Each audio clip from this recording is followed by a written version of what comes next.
Bienvenidos a tu programa El Vecino Incómodo, aquí en Eje Central. Hoy exploraremos cómo las elecciones en los Estados Unidos pueden presentar diferentes escenarios políticos para nuestro país vecino y las implicaciones para la población hispana allá. Yo soy Juan de Dios Vázquez y está conmigo hoy César Martínez, presidente de Mass Consulting y experto en marketing político y relaciones internacionales.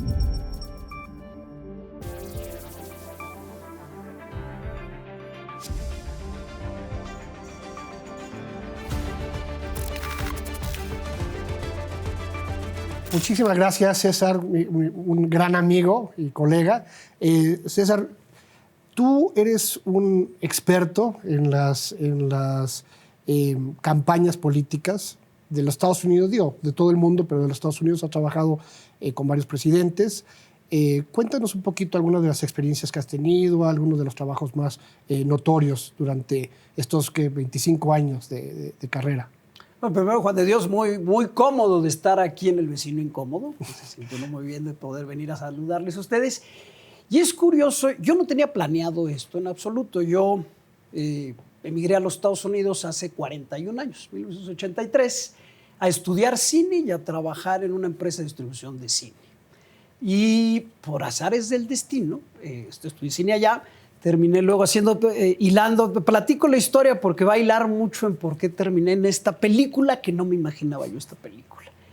Básicamente, 3 años en distribución de cine, luego pasé a la cadena Univisión, con Jorge Ramos y María Elena Salinas, a trabajar en el noticiero nacional de Univisión, después de haber inclusive terminado mis estudios, y de ahí pasé a trabajar con Lionel Sosa en publicidad, porque pues no había mucho recurso para hacer cine, entonces pues se fue uno a hacer cine más pequeño, de 30 segundos en publicidad, y estuve 5 o 6 años en la agencia de publicidad, y es interesante cómo estas distintas disciplinas me ayudaron a esto. Él había trabajado con el presidente Reagan en el 80 y 84, y al estar yo trabajando con él me dijo, oye, fíjate que el gobernador Bush está pensando, ganó la reelección en Texas, y está pensando lanzarse a la presidencia.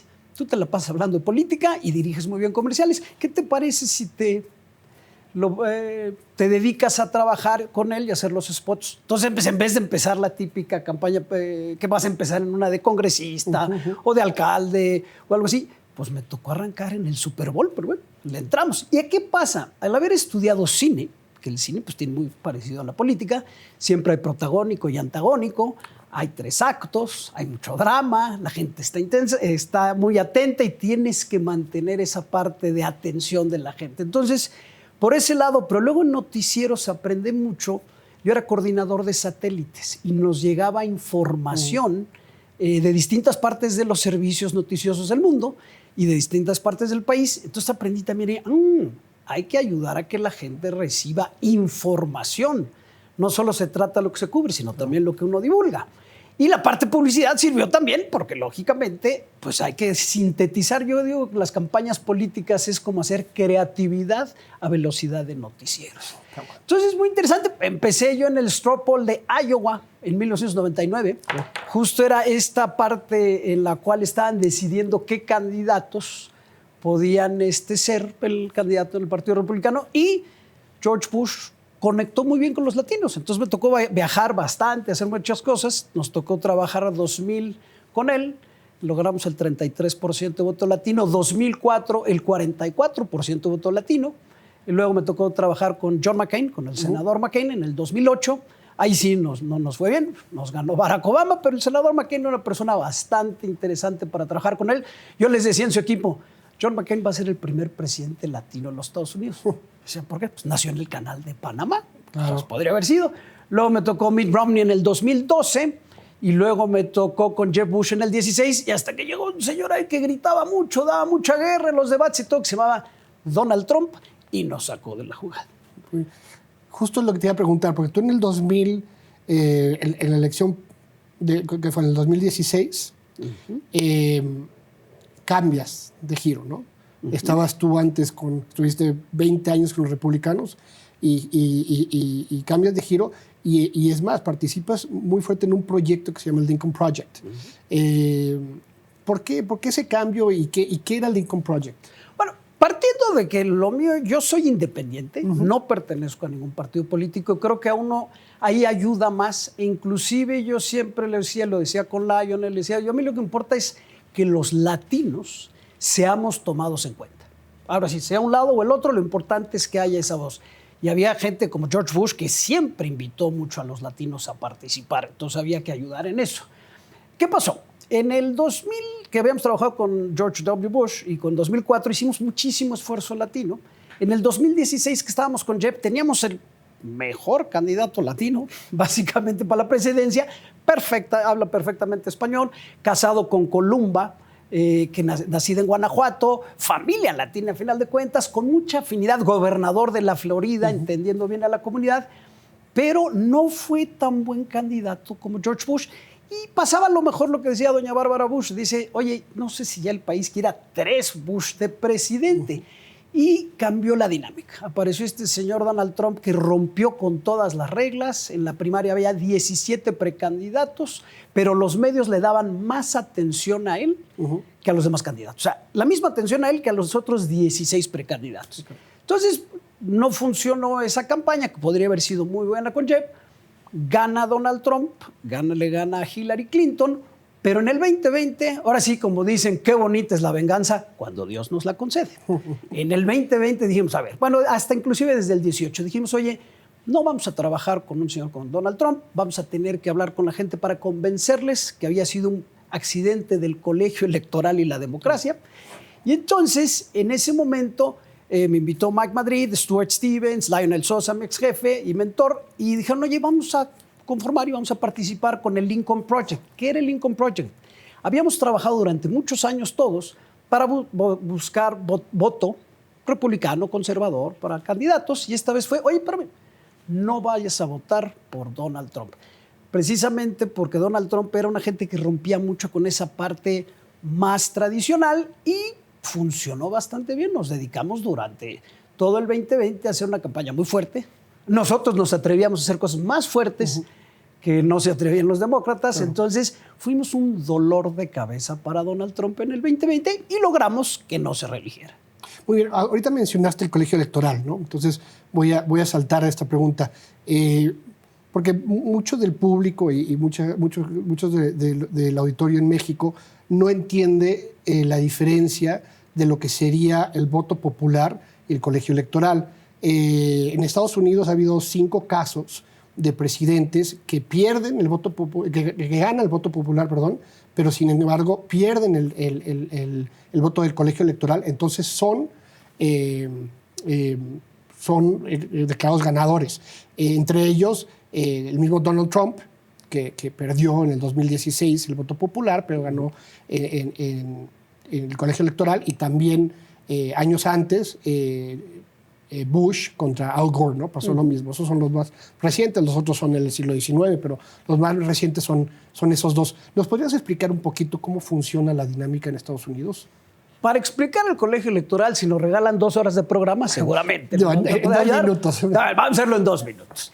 El colegio electoral es un sistema ya bastante antiguo, yo diría arcaico, para ser honesto, porque no elegimos nosotros al presidente, lo eligen los electores. Y explico.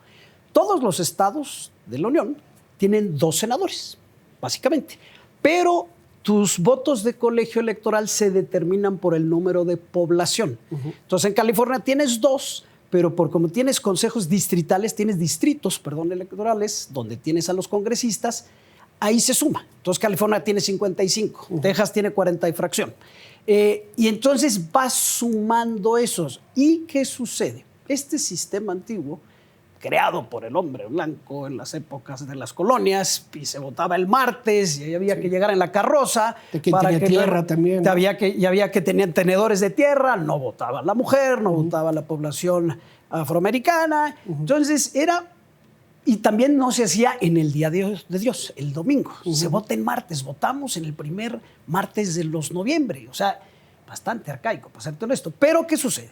Entonces, llega tus electores, cuando se gana el estado, no se gana el voto proporcional, se gana el estado. Si ganaste California, te quedas con todos los delegados de California. Claro. Si ganaste Texas, te quedas con todos los delegados de Texas. Entonces, eso lo que hace es que no necesariamente vas a ganar el voto popular, vas a ganar el voto de colegio electoral. Los electores van al Congreso, tú decidiste quiénes son tus electores en el estado y ellos determinan el 6 de enero, en estas ocasiones, ya quién ganó y se decide quién lleva la contienda. ¿Qué pasó? En el 2000, con George Bush, una elección bastante peleada, Al Gore sacó más votos que George Bush, pero en la Florida ganamos 537 votos más que los que ganó Al Gore. Y hubo una discusión, terminó decidiendo la Suprema Corte 6 semanas después, pero eso es lo que pasa. Entonces es un sistema que ya debería de cambiar. Claro. También le pasó a Hillary y a Trump, pero por alguna razón esa reticencia de ese bipartidismo, uno y otro dicen, no queremos cambiarlo. Claro. Hay una aceptación en el país que sí quisieran los Estados Unidos ya que cambiaran, digo, porque todo lo demás es voto directo y la oficina más importante del país no la decido yo, la deciden los electores. Y, por ejemplo, yo vivo en el estado de California, antes vivía en Texas. El estado de California ya es totalmente demócrata. Claro. Entonces, bueno, mayoritariamente. Entonces ya lo tienes muy determinado ese lado. Entonces, los que cuentan son los votos bisagros, los swing states, que se les llaman. Entonces, cambia mucho la cosa. Entonces, ¿qué ayuda? Los estados pequeños sí tienen más participación, pero yo lo mantendría nada más durante las primarias de los partidos y que lo pudieras abrir para el voto popular, voto general. Ese es el resumen de 2 minutos 30 Muy bien, segundos. perfecto. Bueno, pues vamos a entrar ya en el asunto, ¿no? El debate la semana pasada entre Joe Biden y Donald Trump. ¿Qué impresiones tuviste? Desimpresiones. Desimpresiones. Llevo 22 años haciendo debates y tristemente no me había tocado ver una participación tan distinta. Digamos que eres como un boxeador, tú pides la pelea, se ponen de acuerdo, vamos a armar a Las Vegas, nos vamos a juntar, ponen CNN y llega tu boxeador, llámese en este caso Joe Biden.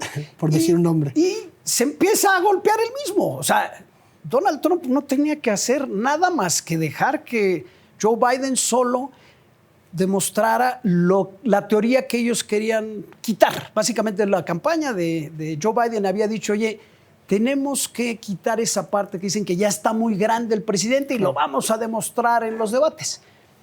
Y se demostró todo lo contrario. O sea, yo a los 3 minutos dije, este debate ya se definió. Claro. Y básicamente, Donald Trump se la pasó diciendo 50% mentiras y el otro 50% había que cuestionar. Claro. Entonces, yo siempre defino esta elección, no sé si recuerdas, había una película, el auditorio lo ha de conocer, o tal vez se llamaba Grumpy Old Man. Sí. Era Walter Matthau y Jack Lemmon, de aquellos 2 señores que se peleaban por Anne Margaret. Ahorita es Grumpier Old Man. Está bueno. O sea, es como que entre ellos están tratando de ver quién es más bravo. Cuando volteamos a ver, y estos 2 personajes, que pueden llegar a representar a 330 millones de personas, estaban discutiendo quién tenía mejor score en el golf. Estamos en aprietos. Exacto.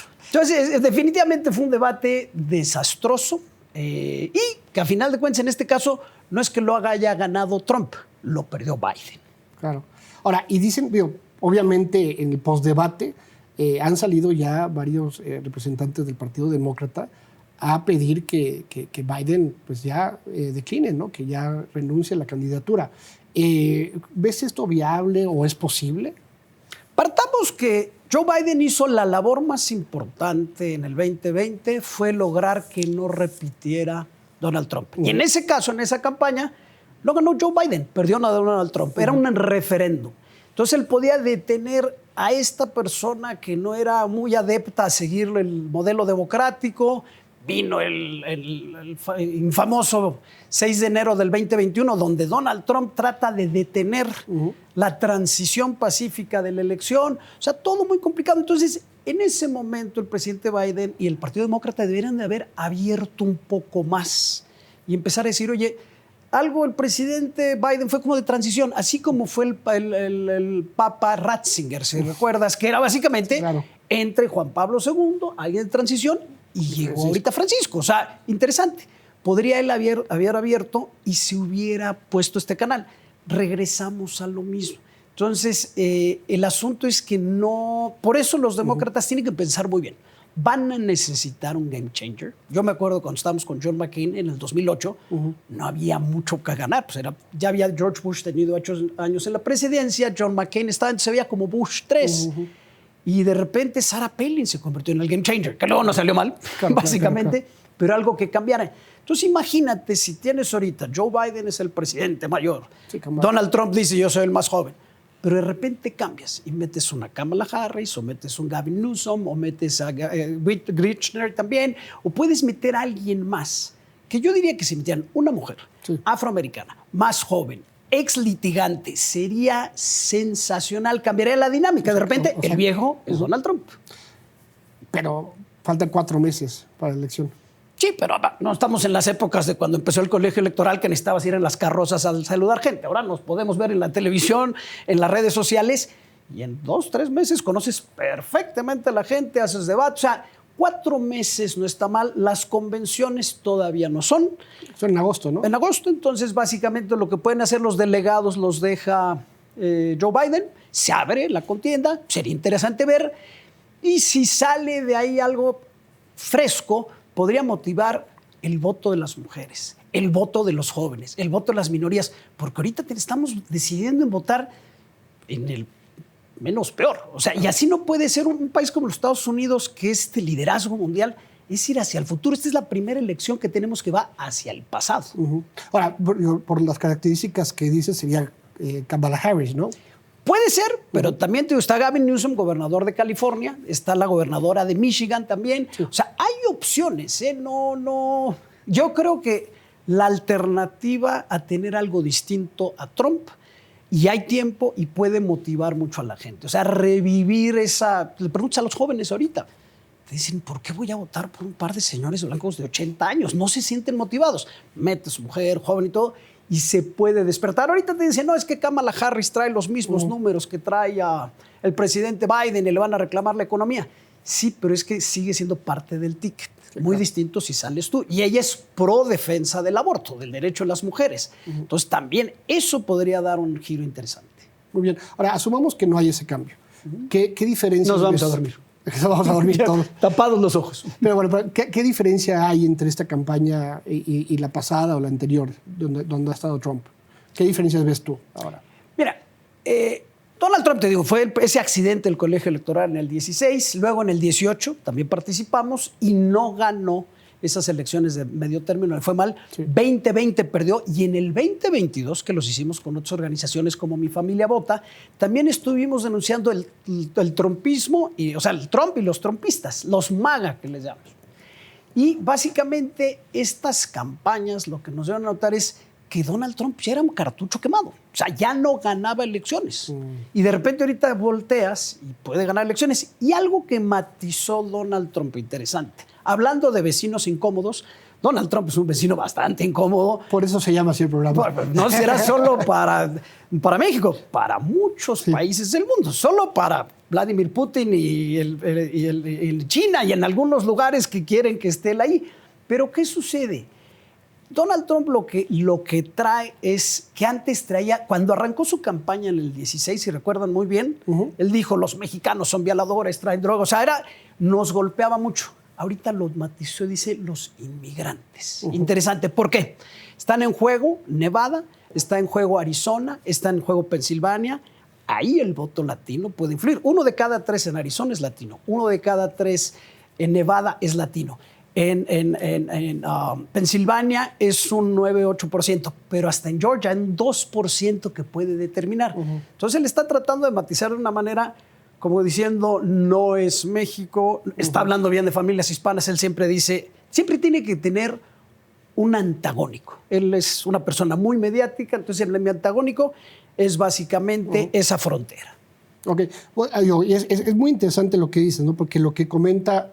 Algo que llama la atención es que en esta elección, hace como una semana más o menos, salió diciendo que él le daría el green card a los inmigrantes que han estudiado en los Estados Unidos, ¿no?